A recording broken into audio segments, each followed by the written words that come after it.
Friends, बाजार से बड़े करेक्शन का दौर तो लगभग खत्म हो चुका है और लगभग बाजार ने अपना बॉटम देख लिया है। अब यहाँ से बड़ी गिरावट की संभावना नहीं है, तो ऐसे में कुछ क्वालिटी स्टॉक में आपको दाव लगाना चाहिए। ऐसे स्टॉक जो आगे जाके वाकई में आपको अच्छा रिटर्न तो दे सके, लेकिन अगर गिरावट भी होती है तो आपके इन्वेस्टमेंट को बचा के रखे। तो ऐसे ही आज स्टॉक हम डिस्कस करने वाले हैं जो है रिलायंस इंडस्ट्रीज और स्टेट बैंक ऑफ इंडिया। ये बहुत ही मजबूत स्टॉक है। साथ में एक कंपनी को डिस्कस करेंगे जो आपको बहुत ही शानदार बोनस देने जा रही है, और एक कंपनी जो आपको बहुत ही बेहतरीन डिविडेंड देगी और लगातार डिविडेंड देने का उनका ट्रैक रिकॉर्ड है। तो ये चार स्टॉक हम साथ में डिस्कस करने वाले हैं। रिलायंस इंडस्ट्रीज इस तेजी के दौर में सबसे आगे जाने वाली कंपनी बनने वाली है।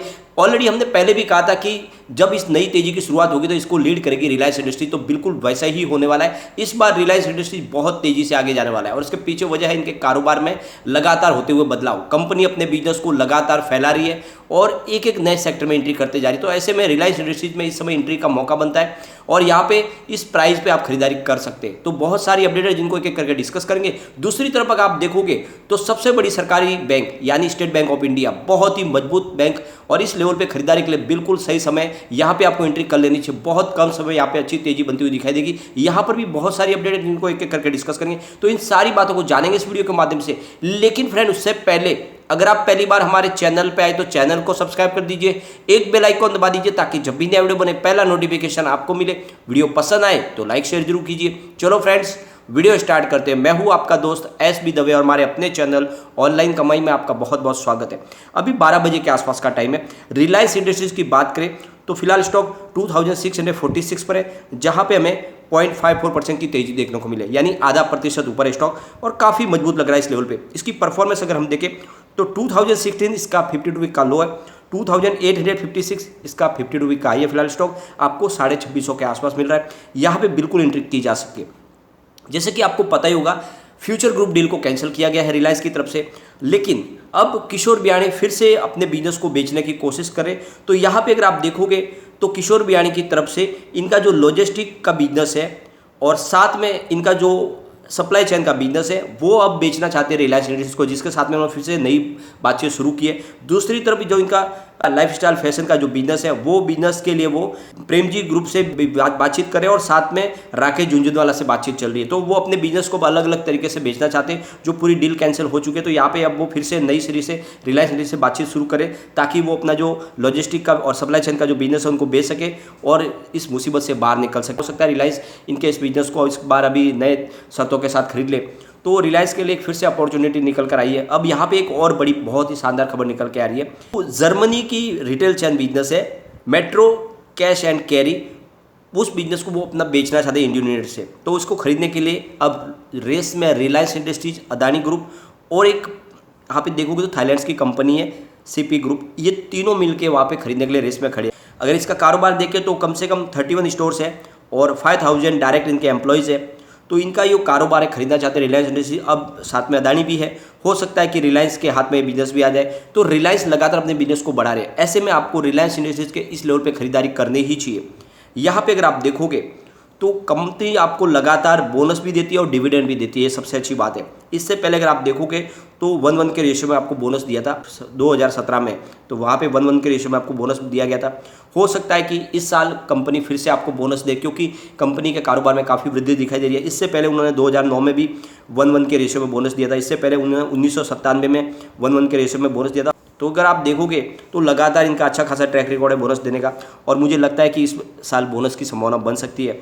यहाँ पे अगर आप देखोगे तो लगातार डिविडेंड भी मिल रहा है और इन्होंने अभी मार्च क्वार्टर में भी डिविडेंड डिक्लेयर किया है। और इसकी जो रिकॉर्ड डेट ऑलरेडी है तो वो आ चुकी है, जो है 11/6/2021, जिसमें आपको अगर आप शेयर इस समय खरीदो तो आपको बाकायदा डिविडेंड मिल जाएगा बिल्कुल। और इससे पहले भी इन्होंने 2020 में डिविडेंड दिया, उससे पहले 2019 में, फिर 2018 में लगातार डिविडेंड मिलता ही है। तो ऐसे में आपको रिलायंस में बिल्कुल इन्वेस्टमेंट करना चाहिए। यहाँ पे कम्युनिटी सेंटीमेंट स्टॉक के साथ बना हुआ है। 65% बाय की कॉल है, 15% सेल की कॉल है, 20% होल्ड की कॉल है। तो आप ये देख लो कि 100 में से 85% लोग इसको लेना पसंद करें। एक बार इसके पिवट लेवल को चेक करेंगे तो यहाँ से अगर गिरावट होती है तो 2605 का फर्स्ट सपोर्ट है। ये सपोर्ट टूटा तो 2579 तक स्टॉक जाएगा और नीचे गया तो फिर 2542 तक जा सकता है। लेकिन अगर पॉजिटिव माहौल बनेगा तो 2669 का फर्स्ट रेजिस्टेंस है, इसको ब्रेक किया तो फिर 2705 तक स्टॉक जाएगा और वहाँ तक पहुँच गया फिर 2732 तक जा सकता है। तो मुझे लगता है कि स्टॉक में ये खरीदारी का समय आ चुका है। ये स्टॉक आपको मालामाल कर देगा। कम से कम इसको आप 2 से 3 साल के होल्ड कीजिए, इसकी जो प्राइस है वो आराम से दुगुना हो सकती है। चलते हैं स्टेट बैंक ऑफ इंडिया की तरफ। फिलहाल स्टॉक की प्राइस 470 पर है, जहाँ पे 0.53% की तेजी है, तो ये भी आधा प्रतिशत ऊपर है रिलायंस के जैसे ही। अगर यहाँ पे देखोगे तो लगातार बाय की कॉल निकल के आ रही है, जिसमें आप देखोगे तो आनंद राठी की तरफ से मेहुल कोठारी ने बाय की कॉल दी है स्टेट बैंक ऑफ इंडिया पर।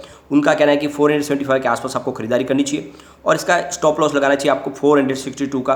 टारगेट दिया गया है 500 का, तो बिल्कुल ये टारगेट आ सकता है। उनका कहना है कि 440 के लेवल के आसपास स्टॉक काफ़ी समय से मजबूत लग रहा है और इस मजबूत लेवल के हिसाब से यहाँ पे बढ़ोतरी की संभावना बन रही है, तो इसमें आपको निवेश करना चाहिए और यहाँ पे जल्द से जल्द बड़ी तेजी की संभावना बन रही है। तो स्टेट बैंक ऑफ इंडिया, जहाँ पे बहुत सारे रिसर्च एनालिस्ट लगातार कहते हैं कि इसकी जो ओरिजिनल वैल्यूशन अगर निकाली जाए तो इसकी प्राइस बहुत ज़्यादा होगी, क्योंकि दूसरी जो प्राइवेट कंपनियों के मुकाबले इसकी असली वैल्यूशन बहुत ज़्यादा है।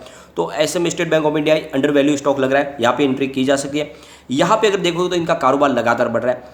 अगर आप देखोगे तो अदानी ग्रुप की तरफ से इनसे एक 12,000 करोड़ रुपीज़ का बड़ा लोन के लिए रिक्वेस्ट की गई है। गंगा एक्सप्रेस वे बना रही है अदानी ग्रुप और इसके लिए वो 12,000 करोड़ रुपीज़ का लोन एसबीआई के साथ लेना चाहती है। इससे पहले अगर आप देखोगे तो 12,770 करोड़ रुपीज़ का एक बड़ा लोन सैंक्शन किया है अदानी ग्रुप के लिए, जो नवी मुंबई में अब इंटरनेशनल एयरपोर्ट बनाने जा रहे हैं। तो अब ये उसके बाद में एक नई इनके लिए एप्लीकेशन आई है करीब 12,000 करोड़ रुपीज़ की, जो गंगा एक्सप्रेस हाईवे बनेगा। ये मेरठ का जो हाईवे है ये उत्तर प्रदेश प्रयागराज के लिए जाएगा। तो ये आप देख लो कि लगातार इनके पास बिजनेस अपॉर्चुनिटी निकल रही है, क्योंकि देश की सबसे बड़ी बैंक है, तो बड़े बड़े लोन ये सैंक्शन करें। और वहाँ पे अगर आप देखोगे तो अदानी ग्रुप के लोन में एनपीए बनने की संभावना बहुत कम है, क्योंकि बहुत ही मजबूत कंपनियां लगातार उनका कारोबार बढ़ रहा है। तो ऐसे में आप समझ लो कि स्टेट बैंक ऑफ इंडिया का काम बढ़ेगा। यहाँ पे इन्वेस्टमेंट आपको बिल्कुल करना चाहिए। यहाँ पे अगर आप देखोगे तो स्टेट बैंक ऑफ इंडिया लगातार अपने पुराने जो बैड लोन है, जो एनपीए बन चुका है, उसको भी क्लियर करने में लगे हुए। तो इन्होंने अब लगभग अपना एक 3,815 करोड़ रुपीज़ का जो के महानंदी का जो पावर प्रोजेक्ट का जो लोन है, उसको आदित्य बिरला एआरसी से देके वहाँ से क्लियर करना चाहते हैं। तो यहाँ पे एसेट रिकंस्ट्रक्शन कंपनी में अपना एक बड़ा बेड लोन देने जा रहे हैं और यहाँ पे इनको कम से कम 40% का अपफ्रंट मिल जाएगा, जो भी रकम है उसका, और उसके बाद में दूसरी उसकी सिक्योरिटी रिसिप्ट मिलेगी, जिसके माध्यम से वो रकम वसूल हो जाएगी, तो वो पैसे भी आ जाएंगे। तो आप देखोगे तो लगातार एसबीआई अपने पुराने बैड लोन से निजात पा रही है और इसीलिए स्टेट बैंक ऑफ इंडिया में इस समय आपको बिल्कुल इन्वेस्टमेंट करना चाहिए। फ्रेंड्स, यहाँ पे अगर आप देखोगे तो आरबीआई हमेशा से स्टेट बैंक ऑफ इंडिया पे ही पूरा भरोसा करती है और इसीलिए जब यस बैंक को फिर से खड़ा करना था तो आरबीआई ने इसकी कमान एसबीआई को सौंपी और एसबीआई ने फिर प्रशांत कुमार को एमडी और सीईओ बना के भेजा यस बैंक का। अब यहाँ पे जो नेशनल एसेट रिकंस्ट्रक्शन कंपनी बनी है, जिसको बोलते हैं बेड बैंक, तो इस बेड बैंक के लिए भी एमडी और सीईओ एसबीआई की तरफ से ही भेजे जा रहे हैं। तो ये आप देख लो कि लगातार आरबीआई का भरोसा एसबीआई के ऊपर बना हुआ है और यहाँ पे इसीलिए नई जो अपॉइंटमेंट हो रही है वो एसबीआई की तरफ से ही हो रही है। स्टेट बैंक ऑफ इंडिया की तरफ से एक नई अपॉइंटमेंट की गई है नटराजन सुंदर की, जो एमडी और सीईओ होंगे नेशनल एसेट रिकंस्ट्रक्शन कंपनी के। इनकी जो अपॉइंटमेंट है यह एसबीआई की तरफ से जाएगी। तो यहाँ पे देखोगे तो एसेट रिकंस्ट्रक्शन कंपनी पे पूरा का पूरा कंट्रोल एक तरह से देखे तो एसबीआई का ही होने वाला है। यहाँ पे आप एक और बड़ी अपडेट निकल के आया, एसबीआई की तरफ से एक बम्पर भर्ती भी निकली है, जिसको फिलहाल अगर जॉब की जरूरत है तो वो एसबीआई में अपनी एप्लीकेशन देके वहाँ पे अप्लाई कर सकते हैं। 641 वैकेंसी है अलग अलग पोस्ट के लिए, आप भी यहाँ पे अप्लाई कर सकते हैं अगर आपको जॉब लेना है स्टेट बैंक ऑफ इंडिया में। तो इसकी परफॉर्मेंस अगर हम देखें तो 400 इसका 50 रुपये का लो है और 549 50 रुपये का आई है। स्टॉक 470 के आसपास है।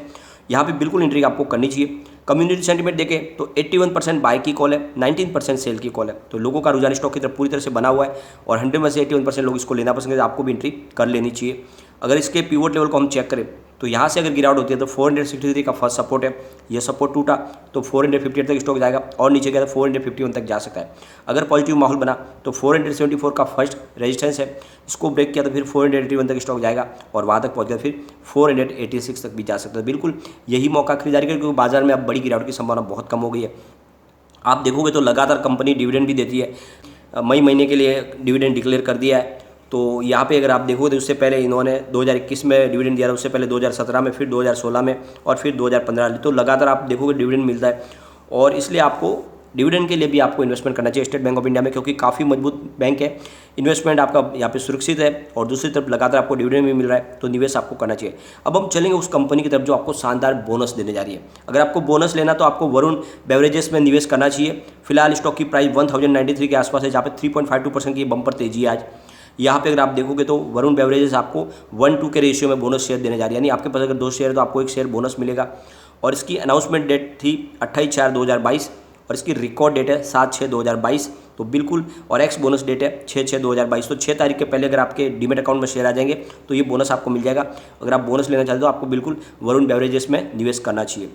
अगर आपको डिविडेंड लेना है तो आपको सुप्रीम इंडस्ट्रीज में निवेश करना चाहिए। फिलहाल स्टॉक की प्राइस 1867 के आसपास है, जहाँ पे 1.64% की तेजी है शानदार।